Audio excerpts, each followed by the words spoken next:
Bienvenue dans l'Afrique en mouvement. Nous allons ouvrir cette émission comme d'habitude avec le point de l'actu qui passe en revue l'essentiel de l'actualité de la semaine sur le continent.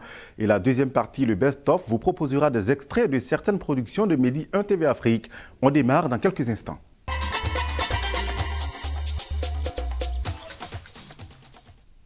L'agriculture, un pilier de développement de la Côte d'Ivoire. Le pays est le premier producteur d'EVA et premier producteur exportateur de cacao. Zoom sur ce secteur vital avec Ilham Alami. L'agriculture est le poids lourd de l'économie ivoirienne. La Côte d'Ivoire multiplie les titres, c'est le premier pays producteur et exportateur du cacao avec 40% de l'exportation mondiale. C'est le premier producteur africain d'EVA, cinquième producteur mondial de palmier à l'huile. La Côte d'Ivoire s'est ainsi hissée au rang de deuxième producteur exportateur mondial d'anacarde. Le cacao est le fer de lance traditionnel de l'agriculture ivoirienne. La production moyenne annuelle de fèves de cacao atteint 1 200 000 tonnes, soit 41% de l'offre mondiale. Cette filière représente au moins 15% du PIB et 40% des recettes d'exportation. La rémunération des planteurs est estimée aujourd'hui à 60% du prix du cacao à l'exportation. Cette hausse des revenus devrait permettre de faire face au vieillissement des plantations par leur renouvellement à partir de semences nouvelles, ce qui devrait augmenter la productivité à l'hectare. L'objectif est d'améliorer les intrants au lieu d'augmenter les surfaces de production. En Tunisie, une saison exceptionnelle pour l'huile d'olive est attendue avec une récolte estimée à 350 000 tonnes pour des recettes de plus de 2 milliards de dinars. Des mesures au profit de toute la chaîne de production et d'exportation ont été prises. Le reportage de Najwa Béchar. À Sfax, dans le centre tunisien, des dizaines de femmes de tout âge s'affairent au petit matin sur la route. Elles sillonnent les sentiers pour atteindre les oliveraies. La saison vient de commencer et l'heure de la cueillette a sonné. Cette année, la récolte s'annonce prometteuse. La production pour cette saison s'élève à 1,75 million de tonnes d'olives et 350 000 tonnes d'huile d'olive, dont 250 000 tonnes sont destinées à l'exportation. Cette année encore, le pays connaît une production record. Selon les premières estimations, une orientation stratégique du gouvernement vise tout d'abord à protéger les oliviers de toutes sortes de maladies qui peuvent mettre en péril un secteur répandu en Tunisie. Aussi, elle vise à trouver les bons marchés pour exporter ce liquide doré. Durant ces dernières années, les exportations ont augmenté, ce qui reflète le positionnement de la Tunisie au deuxième rang des producteurs mondiaux. Retour en Côte d'Ivoire, dans la commune d'Adjamé, c'est au nord d'Abidjan. Cette commune cosmopolite abrite l'un des plus grands marchés d'Afrique de l'Ouest francophone. Il s'agit du marché du Forum que nous vous invitons à découvrir avec nos reporters Max Soubi et Joseph Zécré. À Abidjan, une commune est caractérisée par sa valeur marchande. Il s'agit d'Adjamé. Du fait d'être l'un des plus grands carrefours du district d'Abidjan, la commune d'Adjamé est devenue un passage obligé. La commune, dont le nom signifie rencontre en hébreu, abrite le plus grand marché de Côte d'Ivoire et d'Afrique de l'Ouest francophone. Son nom, le Forum des marchés d'Adjamé. Ce lieu de rencontre incontournable depuis des années était anciennement appelé le Grand Marché d'Adjamé, explique le directeur technique de la mairie. Il y a des magasins, des grossistes, il y a des détaillants. C'est un marché dans lequel on devrait pouvoir tout trouver. Et effectivement, c'est un vaste marché qui compte plus de 400 magasins, qui compte plus de 12 000 places. Le Forum des marchés d'Adjamé a une particularité. On y trouve de tout, du textile aux produits agricoles, en passant par des bijoux. Presque impossible de sortir de ce lieu sans un article à sa convenance. Le Maroc accueille chaque année un grand nombre d'étudiants ivoiriens, des jeunes ayant choisi le royaume pour y poursuivre leurs études. Comment se passe leur intégration? Regardez ce reportage d'Iman Moujib. Nous sommes à la cité universitaire internationale de Rabat. Ils sont de plus en plus nombreux, les étudiants ivoiriens qui s'y rendent pour poursuivre leurs études dans les universités marocaines. En une année de présence sur le sol marocain, ces étudiants semblent déjà aguerris aux réalités de l'aventure. Le Maroc, c'est un pays, c'est chic et puis c'est beau, les personnes sont très joyeuses, de tout quoi.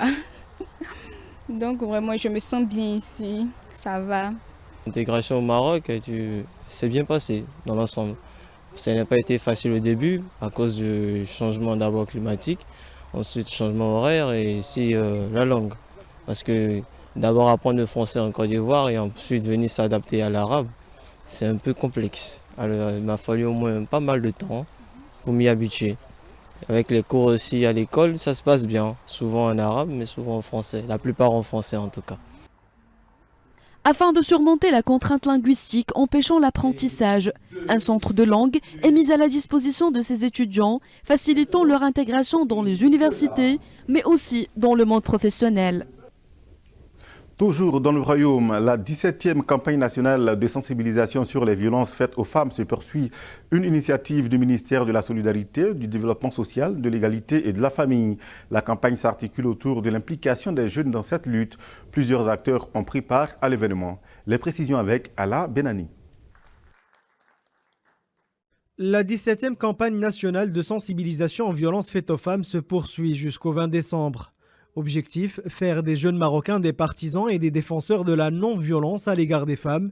Cette attitude ne peut devenir la norme qu'en veillant à changer les mentalités des jeunes et instaurer les principes d'égalité, de justice et d'équité. C'est le constat général de l'audience qui s'est réunie à Rabat avec la présence du chef du gouvernement et la ministre concernée. Cette campagne n'est pas seulement gouvernementale, mais sociétale. Elle cible principalement les jeunes, la base de toute société, qu'ils soient victimes ou auteurs de violences. Notre participation à cette 17e campagne a pour objectif de dire non et stop aux violences faites aux femmes. Et le slogan de cette année est assez significatif puisque c'est sur la jeunesse que nous comptons le plus. Plusieurs acteurs, associations, institutions nationales et artistes ont participé à cette rencontre, lors de laquelle chacun a contribué à sa manière pour lutter contre la violence à l'égard des femmes. Les femmes se mobilisent cette semaine au Nigeria pour une application effective de leurs droits. Venues de tout le pays, elles ont tenu une conférence nationale pour adopter une charte inclusive de la protection de la femme et des enfants.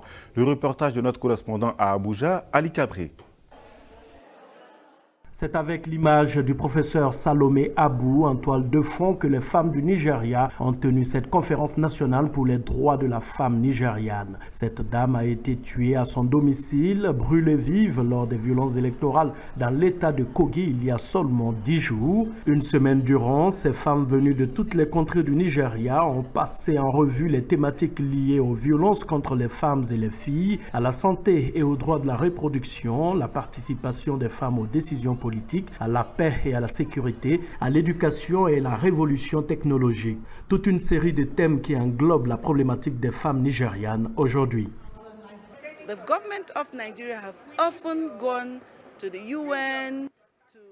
Le gouvernement du Nigeria va souvent aux Nations Unies ou à Pékin pour participer à toutes ces conférences internationales où les chartes sur les droits humains sont discutées et adoptées. Ils sont allés signer ces chartes, mais ils reviennent ici au Nigeria et ne font rien pour incorporer ces droits au niveau local. Nous sommes ici donc pour réclamer du gouvernement qu'il applique ces droits en faveur des femmes et des enfants.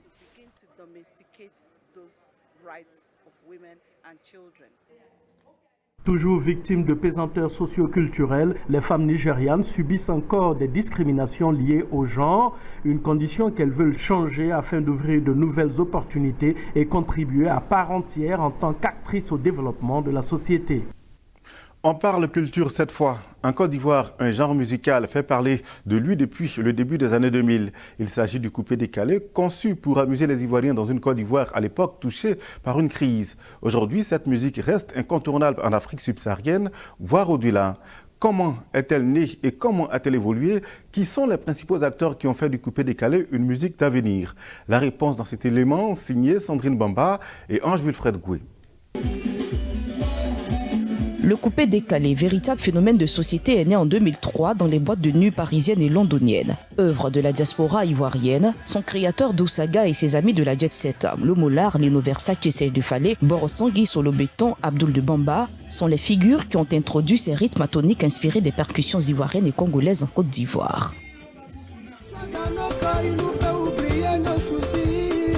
Qu'est-ce qu'il a créé?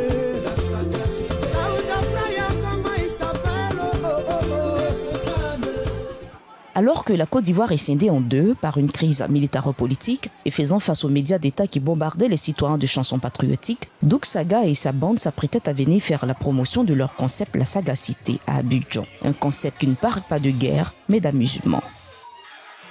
Ce mouvement est arrivé en Côte d'Ivoire et ce mouvement, à force, a servi de thérapie nationale pour la Côte d'Ivoire en souffrance. C'est-à-dire, il y avait la guerre, il y avait le couvre-feu, il y avait des massacres, il y avait des attaques, il y avait tout ce qu'on peut imaginer. Mais il y a eu même l'état d'urgence, enfin. Tout l'arsenal militaire pour ce genre de situation de crise était là. Et les Ivoiriens avaient besoin de se distraire et de penser le moins possible à la situation de crise qu'il y avait. Et le coupé-décalé, qui est une musique qui sert à déstresser, à s'amuser et à ne penser à rien, les a aidés dans ce sens-là.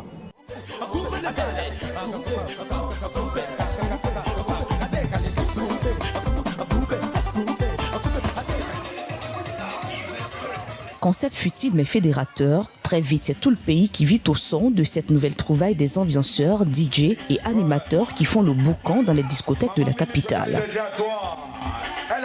Une soirée coupée décalée, c'est la musique, c'est les pas de danse, c'est la frime, c'est le boucan. Mais tout en ayant la tête sur les épaules, hein, c'est pas faire le désordre, mais c'est du Mathieu Vifo, il faut faire du tape à l'œil. Plus qu'une simple musique, le coupé-décalé se veut en mouvement et Arafat DJ l'a bien compris. Véritable machine à tube, l'artiste enchaîne différents concepts de danse avec des chorégraphies bien maîtrisées. Enfant béni, Bakolo ou encore Moto Moto, son dernier né qu'il ne verra pas grandir. L'artiste, victime d'un accident de moto, est décédé le 12 août 2019 à l'âge de 33 ans.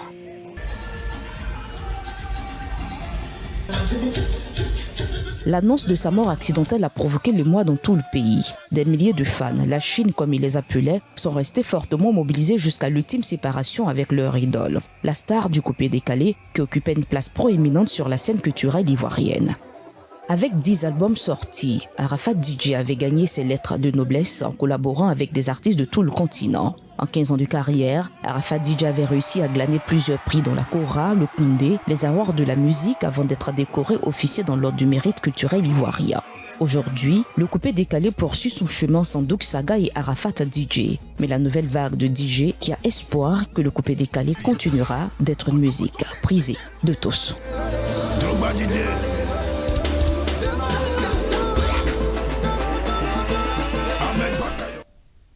Depuis le 1er novembre, le monde du cinéma ivoirien est bouleversé par la sortie du film comique intitulé Le gendarme de Abobo. Avec pour acteurs principaux le comédien humoriste Michel Gou et Reboul, ce film retrace l'aventure salée de l'adjudant-chef Goku qui se voit muté dans la commune d'Abobo suite à un incident. À travers ce film, le réalisateur met en évidence quelques tares de la société ivoirienne. Découverte de ce film hilarant avec nos reporters Mel Berchel-Kofi et Ferdinand Kwaku.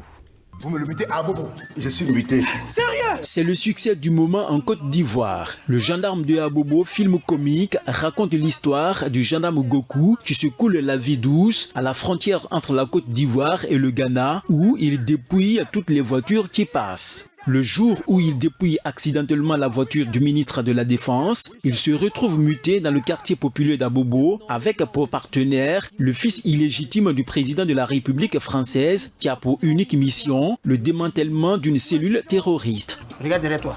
Il s'appelle Lieutenant Leblanc. C'est lui qui va t'expliquer comment lutter contre les terroristes. Oui. Il y a des terroristes à Abobo? Si Blanc te dit qu'il y a des terroristes à Abobo, c'est qu'il y a des terroristes. Oui, chef. À seulement 5 semaines d'apparition dans la capitale économique ivoirienne, la qualité du film et des acteurs ne laisse personne indifférent. À la sortie de chaque projection en salle de cinéma, les spectateurs ne se privent pas d'exprimer leur joie. C'était super. Bravo à tous nos comédiens, nos cinéastes. C'est vraiment que d'honneur pour le cinéma ivoirien. Voir un film ivoirien qui dépeint un peu, ça dépeint un peu la société, le vécu de notre société en général. Et c'est un film qui est rempli d'émotions.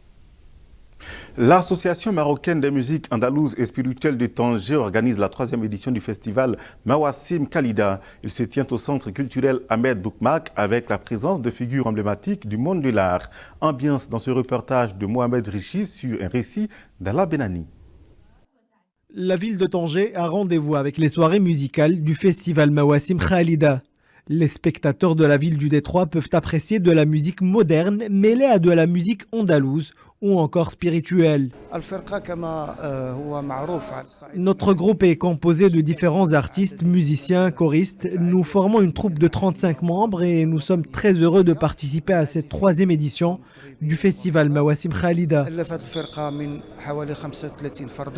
Le festival a connu aussi un moment de reconnaissance et d'hommage pour le premier opéra marocain d'après l'indépendance, intitulé Les filles de la nation. C'est l'œuvre de Abdelwahad Titouani qui s'est vu décerner le Oud d'or du festival. La programmation du festival Mawassim Khalida vise à faire voyager le public tangérois à travers des soirées qui répondent à tous les goûts musicaux, qu'ils soient récents ou nostalgiques.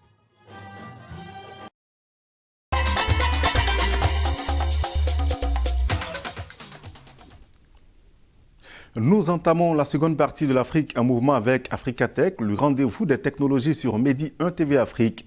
WeFly Agri est une start-up ivoirienne qui redonne aux agriculteurs le contrôle de leurs terres en leur permettant de la voir et de la gérer sans se déplacer. À l'occasion de la journée de la Côte d'Ivoire, nos reporters ont visité l'entreprise qui combine l'intelligence et la précision des drones avec un logiciel puissant et facile à utiliser pour le bonheur bien sûr des producteurs. Regardez. Redynamiser le secteur de l'agriculture en Côte d'Ivoire. Tel est l'objectif majeur de la start-up ivoirienne dénommée WeFly Agri. Elle a ainsi développé un logiciel qui, couplé avec un drone, permet aux exploitants agricoles de gérer leurs plantations à distance. Pour Joseph-Olivier Billet, son fondateur, il faut faciliter le passage d'une agriculture traditionnelle vers une agriculture de précision, et ce à travers de grandes innovations technologiques. Mon boulot, c'est d'identifier des problèmes et d'apporter des solutions concrètes, des solutions qui seront utilisables et qui pourront répondre aux réalités de ceux qui les utilisent. Alors sur le chemin retour, l'idée m'est venue justement de mettre en place WeFly Agri, une solution qui permettrait aux gens comme mon père, aux jeunes comme moi, aux gens de la diaspora, mais aussi aux jeunes cadres, de pouvoir voir et gérer leur plantation sans être contraints de se déplacer.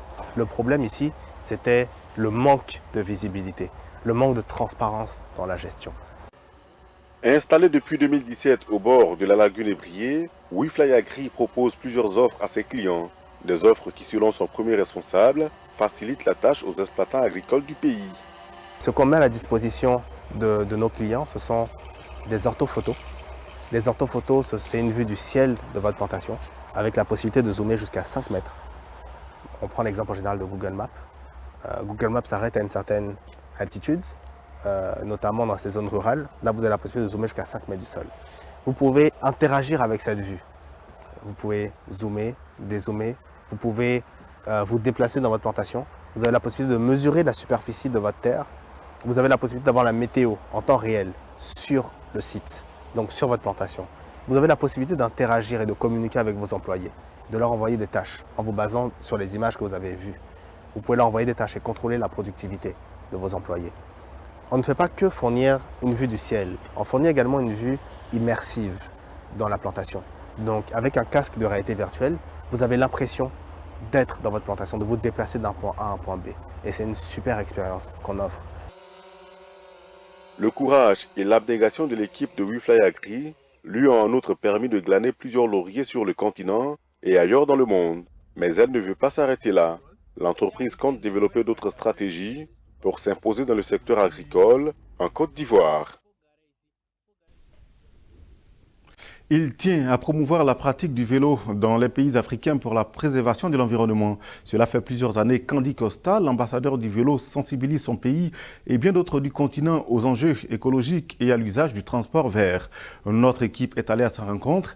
Nous vous proposons son reportage. C'est la Côte d'Ivoire, ça. Go Green. C'est un ambassadeur unique en son genre. Sans pays à représenter, ni compte à rendre à personne, il a enfourché la diplomatie comme il le fait chaque jour avec son vélo, à bras le corps. Sa mission, il se l'est auto-assignée, mettre son pays au vélo. Pour cela, Andy Costa pédale de cop en cop, de salons en plateau télé, sans jamais s'essouffler.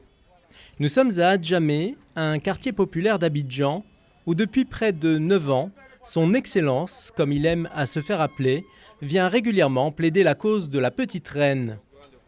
Quand il voulait un vélo, chez moi il est venu, il a donné un vélo. Et puis c'est parti. C'est une bonne cause parce qu'actuellement la pollution est trop. Si on pouvait même faire des routes cyclables pour les vélos pour la Côte d'Ivoire, ça nous arrange tous.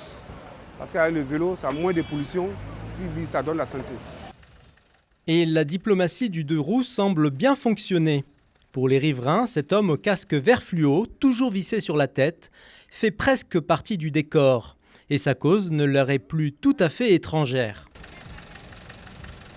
Andicosta, c'est des actions qu'il mène pour le vélo, c'est vraiment des bonnes actions. En tant que directeur technique du vélo boutique,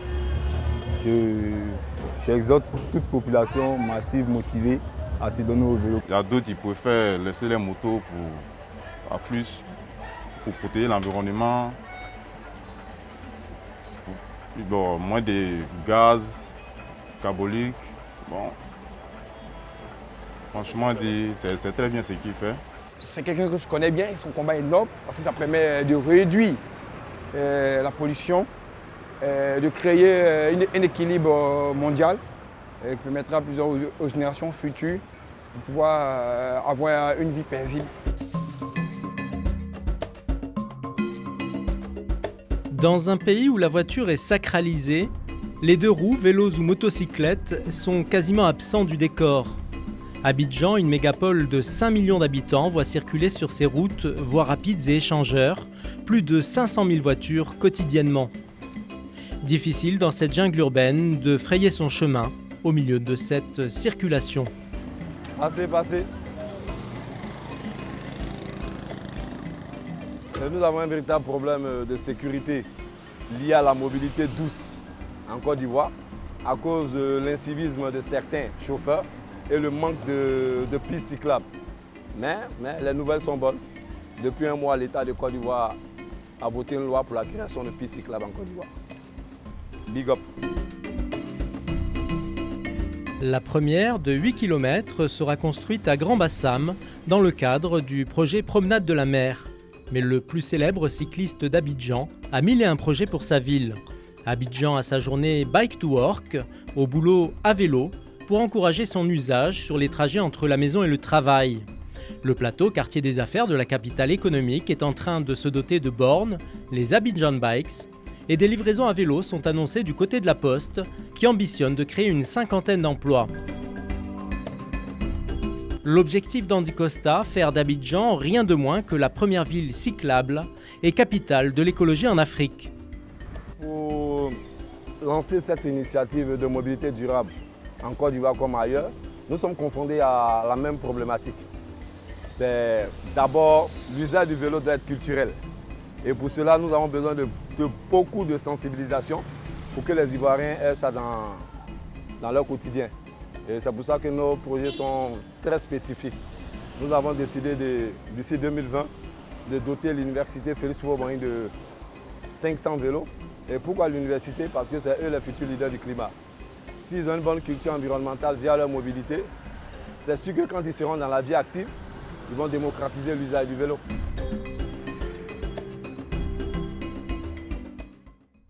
Abidjan, la capitale économique de la Côte d'Ivoire, est une ville en pleine mutation depuis quelques années. Des réformes sont engagées dans plusieurs secteurs qui favorisent le développement du pays. Quels sont les principaux défis qui attendent la ville d'Abidjan, notamment sur le plan économique? La réponse dans ce reportage. Au pied de ces gratte-ciel, une ville en pleine mutation, la perle des lagunes. Nous sommes à Abidjan, la capitale économique de la Côte d'Ivoire. Une ville attractive, la locomotive de l'Afrique de l'Ouest francophone. Abidjan porte bien son nom de capitale économique. Cette partie de la Côte d'Ivoire abrite le poumon de l'économie ivoirienne, le port autonome d'Abidjan. À Abidjan, une autre cité tient le cœur de l'économie. Il s'agit de la commune du Plateau. C'est le centre névralgique des affaires de la capitale économique. Véritable vitrine de l'ère du miracle ivoirien des années Félix Houphouët-Boigny, le Plateau, avec ses immeubles et ses tours aux allures futuristes, a toujours fière allure. Abidjan, capitale économique, c'est aussi le déferlement depuis quelques années des enseignes hôtelières sur les bords de la lagune ébriée, propulsant ainsi la ville à la 3e place du tourisme d'affaires en Afrique, après le Nigeria et le Maroc. Abidjan accueille de plus en plus d'événements d'envergure mondiale, mais aussi d'organisations internationales qui choisissent la ville comme siège. Ce qui explique cette dynamique portée également par des infrastructures de qualité qui fleurissent depuis quelques années. Son poids économique, son attractivité et sa compétitivité font d'elle une ville particulière. Abidjan seul compte 5 millions d'habitants. C'est ici que se trouve la consommation. C'est ici que se trouve le pouvoir d'achat. Du coup, lorsque une entreprise veut s'installer en Côte d'Ivoire, le premier choix, c'est d'abord Abidjan. Donc Abidjan n'est pas la tumeur, mais Abidjan est plutôt le moteur. Donc c'est à partir d'Abidjan qu'en réalité, le pays va se décentraliser et se déconcentrer. Le district d'Abidjan a une spécificité. Les zones résidentielles sont au nord et les zones d'activité au sud, ce qui crée un mouvement pendulaire. Ce mouvement pendulaire confronte la ville au mal de la plupart des villes développées, les embouteillages. Pour s'attaquer aux problèmes dans le secteur du transport, l'État de Côte d'Ivoire a lancé à travers le ministère des Transports le PMUA, le projet des mobilités urbaines à Abidjan. Il s'agit entre autres du financement de la construction du 4e pont, une infrastructure routière qui devra relier les communes d'Abidjan Nord, Yopougon, Atekoubé, Adjamé et Plateau. Cette infrastructure doit accueillir un trafic prévisionnel de 42 000 véhicules par jour à sa livraison en août 2020. La construction des aires d'embarquement est également en perspective. La construction du métro, la construction du 4e pont, le renforcement des capacités des acteurs, le renouvellement du parc des transporteurs, tout cela va apporter ce qu'on appelle un renouveau, une relecture du transport au niveau du district d'Abidjan. Et ça va combattre les phénomènes que nous avons aujourd'hui, l'incivisme, les embouteillages et tous les désagréments que nous avons aujourd'hui vont être donc pris en compte et vont être réglés à partir de la mise en œuvre de ce vaste plan de mobilité urbaine d'Abidjan. Abidjan fait désormais face aux défis du développement durable. Malgré certaines insuffisances dans plusieurs secteurs, Abidjan n'a rien à envier aux grandes métropoles du monde entier. Abidjan reste un bastion du tourisme d'affaires. Abidjan conforte sa place de capitale économique de l'Afrique de l'Ouest francophone et elle compte bien garder cette place pendant longtemps. C'est la fin de ce rendez-vous d'information. Merci de l'avoir suivi et excellente suite des programmes sur Medi 1 TV Afrique. À très bientôt.